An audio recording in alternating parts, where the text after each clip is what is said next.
यह कानून हमें इजाजत देती है कि समान काम और समान वेतन में कानून में जगह ला करके इन माल गोदाम के मजदूरों को देश के अन्य कर्मचारी की तरह इसको दर्जा मिले। कार्यक्रम में कई जनप्रतिनिधि एवं सामाजिक हस्तियां मौजूद रहीं। अतिथियों का सम्मान भी किया गया। सम्मेलन के दौरान संगठन की उपलब्धियों और भविष्य की कार्ययोजना पर प्रकाश डाला गया। मां अहिल्या की नगरी इंदौर में भारतीय रेलवे माल गोदाम श्रमिक संघ द्वारा एक दिवसीय भव्य कार्यकर्ता सम्मेलन का आयोजन किया गया। सम्मेलन में प्रदेश भर से हजारों कार्यकर्ता, पदाधिकारी एवं अतिथि शामिल हुए। कार्यक्रम में श्रमिक हितों, संगठन विस्तार और आगामी योजनाओं को लेकर विस्तार से चर्चा की गई। सम्मेलन में मुख्य अतिथियों ने श्रमिकों के अधिकारों और उनकी समस्याओं के समाधान के लिए संगठन की भूमिका को महत्वपूर्ण बताया। मंच से कहा गया कि श्रमिक वर्ग देश की रीढ़ है और उनके हितों की रक्षा के लिए लगातार प्रयास किए जाएंगे। कार्यक्रम में विभिन्न जिलों और राज्यों से आए प्रतिनिधियों ने भी अपने विचार रखे और संगठन को मजबूत बनाने का संकल्प लिया। कार्यक्रम में कई जनप्रतिनिधि एवं सामाजिक हस्तियां मौजूद रहीं। अतिथियों का सम्मान भी किया गया। सम्मेलन के दौरान संगठन की उपलब्धियों और भविष्य की कार्ययोजना पर प्रकाश डाला गया। मंच संचालन अभिषेक वर्मा द्वारा किया गया। सम्मेलन में इंदौर, भोपाल, देवास, शाजापुर, सीहोर, खंडवा, बुरहानपुर, रीवा सहित कई जिलों से कार्यकर्ताओं की उपस्थिति रही। पूरे आयोजन में उत्साह और एकजुटता का माहौल देखने को मिला।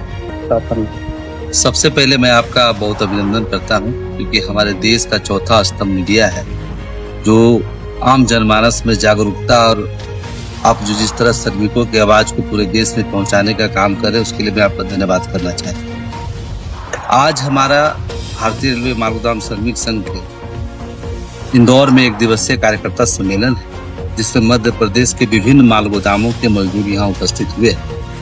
आज का कार्यक्रम का मुख्य उद्देश्य यह है कि हमारी संगठन जो 1998 से लगातार रेलवे माल गोदाम के मजदूरों के हक अधिकार की लड़ाई लड़ते आ रही थी।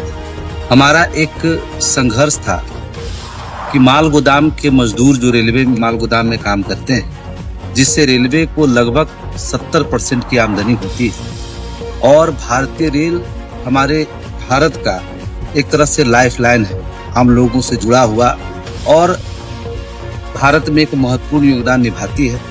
और उसमें जो सबसे महत्वपूर्ण योगदान देते हैं वो माल गोदाम के मजदूरों का न अपना कोई पहचान था, न कानूनों में कोई जगह था जिससे उसको कोई सुविधा, हक अधिकार, सही वेतनमान उसको मिल सके। हमारी संगठन ने लगातार लड़ाई लड़ करके देश भर में आंदोलन खड़ा करके संसद भवन का घेराव, जेल भरो आंदोलन, तमाम प्रक्रिया को संपन्न करके और लगभग संगठन हमारे 3 बार त्रिपक्षीय बैठक आयोजन करके आज जो माल गोदाम के मजदूरों को भारत सरकार ने उसकी समस्याओं को रेखांकित किया, इनको पहचान देने का काम किया।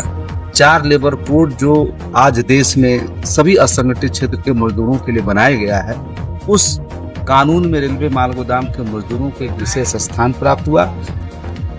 इन सभी बातों की जानकारी के लिए जो माल गोदाम के मजदूरों को भारत सरकार के द्वारा जो सुविधाएं मिला है, जो हक अधिकार उनको मिला है, इस बात से जानकारी देने के लिए, उनको और एकजुट करने के लिए आज ये कार्यक्रम रखने का उद्देश्य हुआ।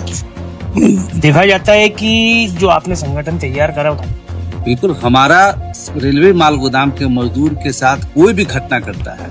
जो श्रमिक भाई अभी तक सब्सक्राइब नहीं किए हैं, उनसे रिक्वेस्ट है कि आप सब्सक्राइब करें, बेल आइकन दबाएं, जो कि सही टाइम पे आपको सही न्यूज़ जो है मिलता रहेगा। या किसी प्रकार की उनकी परेशानी होती है, उनका हक अधिकार होता है, तो हमारे जितने भी, जैसे आज मध्य प्रदेश में हमारी बहुत बड़ी बहन प्रभा पारिक जी भी, हमारे संगठन के अभिषेक वर्मा जी, तमाम लोग जितने आप माल गोदाम से आए हुए हैं, उन लोगों के साथ हमेशा संवाद, उनकी कोई समस्या उसको पुरजोर तरीके से रखने का भी काम होता है। लेकिन हमारा संगठन का एक मूल बात था कि हम कानून में जगह ला करके इन माल गोदाम के मजदूरों को देश के अन्य कर्मचारी की तरह इसको दर्जा मिले, इसको तमाम जो हक अधिकार है वो प्राप्त हो। यह कानून हमें इजाजत देती है कि समान काम और समान वेतन में अगर एफसीआई के माल गोदाम के मजदूर अगर काम कर रहे हैं, उनको सरकार ने सही वेतनमान तमाम चीजें दी है, तो माल गोदाम के श्रमिकों को क्यों नहीं? अगर कुली को, हमारा कुली भाई, अगर उसके लिए पूरे देश में उसकी मजदूरी क्या होगी वो भारतीय रेल तय करती है। उसको यूनिफॉर्म, उसको मेडिकल, उसको रेलवे पास, यहाँ तक कि कुली भाई को गैंगमैन और गेटमैन में बहाल किया गया। तो माल गोदाम के मजदूर जो रेलवे को 70% की आमदनी दे रही है, उसको क्यों नहीं मिलेगा? इस बाबत हमारी लड़ाई। हम छोटे छोटे जो माल गोदाम के मजदूर में कोई ठेकेदार के अंदर काम करते हैं, कोई कंसाइनर के अंदर काम करते हैं, ये छोटी छोटी समस्या को लेके तो हमारा मजदूर जागरूक है। हम लोग धरना प्रदर्शन आंदोलन करके अपनी समस्या को, छोटी समस्या को रखते हैं। लेकिन जब कानून में हमको जगह मिल जाएगा, हमारे लिए अमूलचूल परिवर्तन नीति बनाई जाएगी और उसका नीति का अगर कानून को सही पालन होगा, संविधान में हमें जगह मिल जाएगा। और कानून को बनवाने में अहम योगदान संगठन का रहा है।